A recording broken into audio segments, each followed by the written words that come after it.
सिर पर ईंटें लेकर बाबरी मस्जिद बनाने निकले मुसलमान फोर्स ने अचानक घेरा, फिर जो हुआ पूरा देश देखकर हैरान। उधर बंगाल से तस्वीर आई और इधर योगी का शुरू हुआ एक्शन। मथुरा से लेकर संभल और अयोध्या में उतरी फोर्स।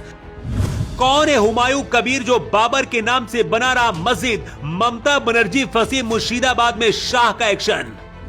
अपने सिर और हाथों में ईंट लेकर बाबरी मस्जिद बनाने के लिए बंगाल में मुसलमान निकल पड़े। मुर्शिदाबाद बांग्लादेश के बॉर्डर से लगता है और यहाँ 70% मुसलमान हैं। हिंदुओं को यहाँ से प्रताड़ित करके भागने को मजबूर किया गया, लेकिन बंगाल से तस्वीर आई और यूपी में एक्शन शुरू हो गया। योगी आदित्यनाथ का ऑर्डर मिलते ही मथुरा से लेकर अयोध्या और संभल तक हाई अलर्ट घोषित है और पैक से लेकर यूपी पुलिस के जवान अलर्ट मोड पर हैं। 6 दिसंबर को कट्टरपंथी बाबरी विध्वंस के शोक दिवस के रूप में मनाते हैं, इसलिए कोई साजिश रचकर कट्टरपंथी ना बैठे हों, इसलिए ड्रोन की मदद ली जा रही है ताकि बिलों में छुपकर बैठे भारत के दुश्मनों को पहले उठा लिया जाए। खुफिया विभाग और इंटेलिजेंस ने भी ऐसे कई इनपुट दिए थे कि 6 दिसंबर को आतंकी भारत को दहलाने की प्लानिंग कर रहे हैं और टारगेट पर अयोध्या राम मंदिर हो सकता है। दिल्ली लाल किला आतंकी हमला भी इसी से जुड़ा था। लेकिन बंगाल से जब सिर पर ईंट लेकर बाबरी मस्जिद बनाने के लिए हुमायूं कबीर और उसके समर्थक निकले, तस्वीर यूपी तक जब पहुंची तो बंगाल से ज्यादा असर यूपी में दिखा। मथुरा, संभल और अयोध्या तीनों शहरों में सुरक्षा एजेंसियां हाई अलर्ट पर हैं। किसी भी तरह की स्थिति के लिए मजिस्ट्रेट स्तर पर टीमें तैनात हैं। अतिरिक्त पुलिस बल, पैक और आरआरएफ की मौजूदगी है। ड्रोन, सीसीटीवी कैमरों के माध्यम से हाईटेक निगरानी की जा रही है। सोशल मीडिया पर 24 घंटे की मॉनिटरिंग हो रही है। अफवाह फैलाने वालों के लिए सख्त चेतावनी दी गई है। लेकिन बंगाल में बाबरी मस्जिद विवाद क्या है? आखिर ऐसा क्या है कि इस बार कोलकाता हाईकोर्ट ने भी दखल देने से मना कर दिया?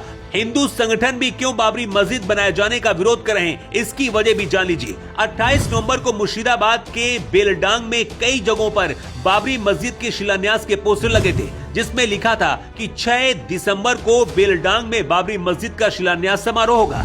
पोस्टर पर टीएमसी नेता हुमायूं कबीर आयोजन करता थे। 4 दिसंबर को मामला बढ़ता देख टीएमसी ने विधायक हुमायूं कबीर को सस्पेंड कर दिया, लेकिन ये मामला ममता बनर्जी का दिमागी खेल बताया जा रहा है ताकि हिंदुओं के साथ ही मुस्लिमों का वोट भी मिल सके। विवाद किस बात को लेकर है उसे समझिए।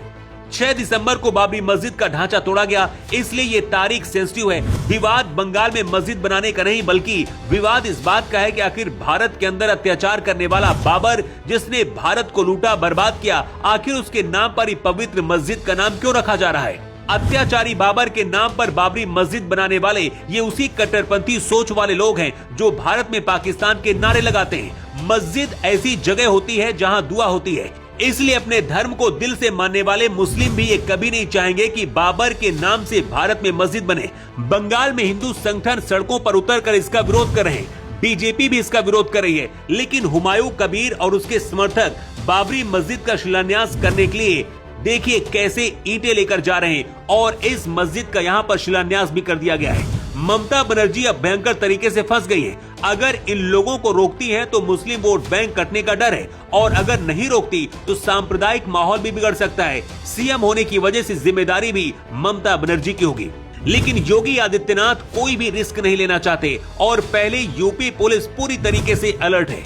संभल से लेकर मथुरा और अयोध्या में किसी भी तरह की स्थिति के लिए मजिस्ट्रेट स्तर पर टीमें तैनात हैं। अतिरिक्त पुलिस बल, पैक और आरआरएफ की मौजूदगी है। ड्रोन, सीसीटीवी कैमरों के माध्यम से हाईटेक निगरानी की जा रही है। सोशल मीडिया पर 24 घंटे मॉनिटरिंग हो रही है। अफवाह फैलाने वालों पर सख्त चेतावनी दी गई है। बंगाल का मुर्शिदाबाद पहले से विवादों में रहा है। यहाँ 70% मुस्लिम आबादी है। बंगाल से इसकी सीमा लगती है, इसलिए सबसे ज्यादा यहाँ घुसपैठ भी होती है और भारत के अंदर जो साजिशें रची जाती हैं या फिर घुसपैठ होती है, इस रास्ते को आतंकी भी बहुत ज्यादा इस्तेमाल करते हैं। यहाँ से बहुत तेजी से हिंदुओं की आबादी कम हुई है। दिल्ली लाल किला आतंकी हमले में उपयोग किया गया विस्फोट बांग्लादेश मुर्शिदाबाद के रास्ते लाया गया था। इसके लिंक भी सामने आए थे। ये वो इलाका है, अगर वक्त रहते घुसपैठियों को नहीं रोका गया और मोदी सरकार दखल नहीं देती है तो अलग देश बनाने की ये लोग मांग भी कर सकते हैं। जिस बाबर ने भारत को बर्बाद किया, भारत में अत्याचार किया, क्या उस बाबर के नाम पर देश में बाबरी मस्जिद बनना चाहिए? अपनी राय आप कमेंट बॉक्स पर लिखकर जरूर दें। Bureau report.